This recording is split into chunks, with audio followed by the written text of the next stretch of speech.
But they didn't stop them before in Highland Park. And if you look at a map of the states with red flag laws, there are a number of them, and there are a number of officials who question their effectiveness, obviously in the wake of this latest shooting, and also how they work. Politico writes, be absolutely furious. Dems want more from Biden after Highland Park. Perhaps no issue better encapsulates the Biden administration's viewpoint and tactics than how it has chosen to tackle the epidemic of gun violence.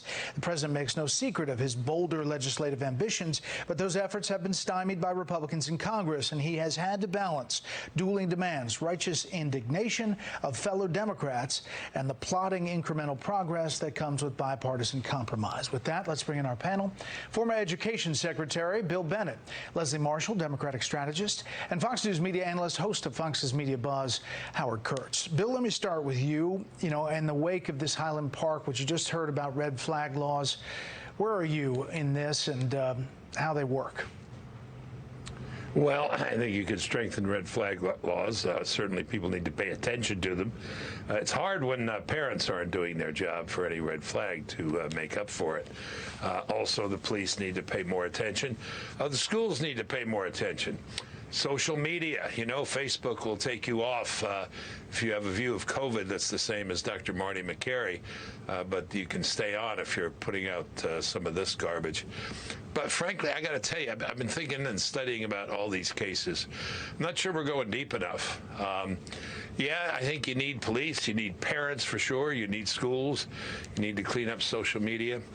You need all that, but you know, you may need an exorcist too.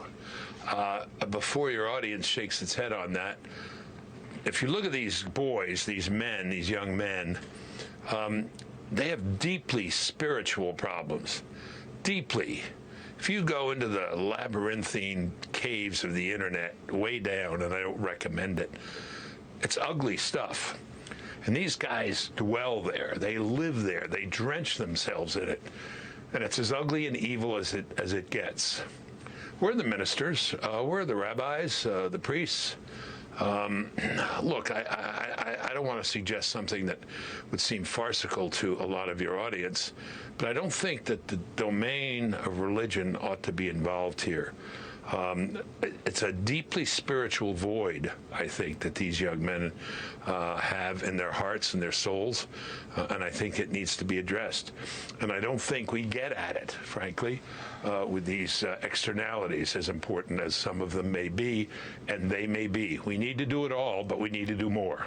Yeah, Leslie, that is the message also from Democrats, but they're, you know, saying the president is not exuding enough emotion about this. He just had a bipartisan win. A lot of critics say it was around the edges on the issue of gun violence.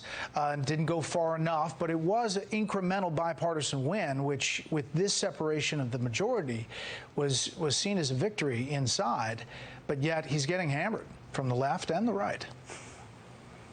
We saw this after the bipartisan infrastructure bill as well. With the Safer Communities Act, interestingly enough, not just bipartisan, but if this had been passed a while ago, this may have, people are saying, prevented what we saw in Highland Park because of the background check of somebody under 21 years of age, and they would have seen what happened in 2019. You know, Bill, up until exorcism, I actually agreed with what you were saying. It seems there are a lot of failures. We always want to point fingers and we want to blame, but sadly, we need to do that to look at how do we prevent this from happening again in our communities, whether it's at parades, at schools, at movie theaters, the list goes on.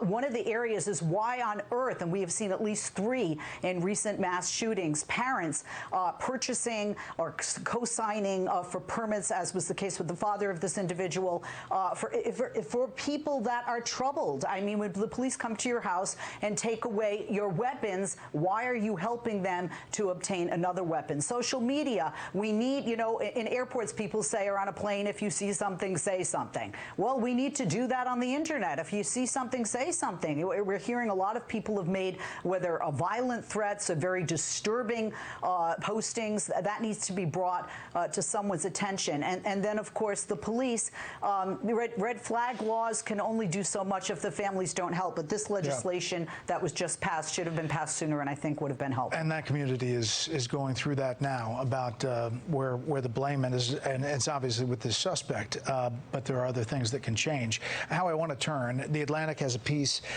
is Biden a man out of time? Many Democrats share a sense that on all these issues, abortion included, Biden and his team have been following, not leading. The growing chorus among the president's internal critics is that even if Biden was the right man for beating Trump, he has become the wrong man for combating Trumpism. And I want to turn to the Monmouth poll. We showed the first one. I want to turn to the second one. What is the biggest concern facing your family right now? Inflation, we talk about all the time. If you put up that poll, 33%, gas prices 15%, the economy 9%. Abortion, reproductive rights down to 5%, gun ownership down to 3%.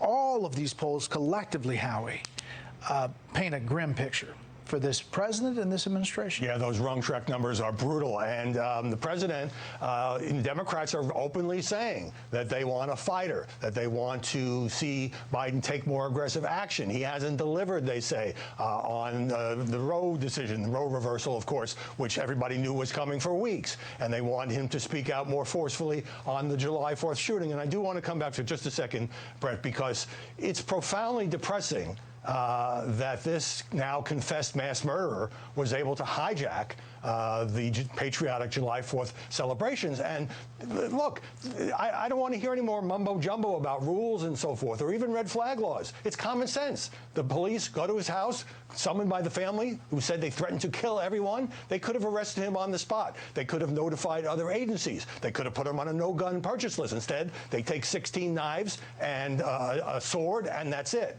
So I think, there's a 2-year-old who would have parents alive today if it had not been for the fact that this guy, this rage-filled young man, showed up and was able to do what he did.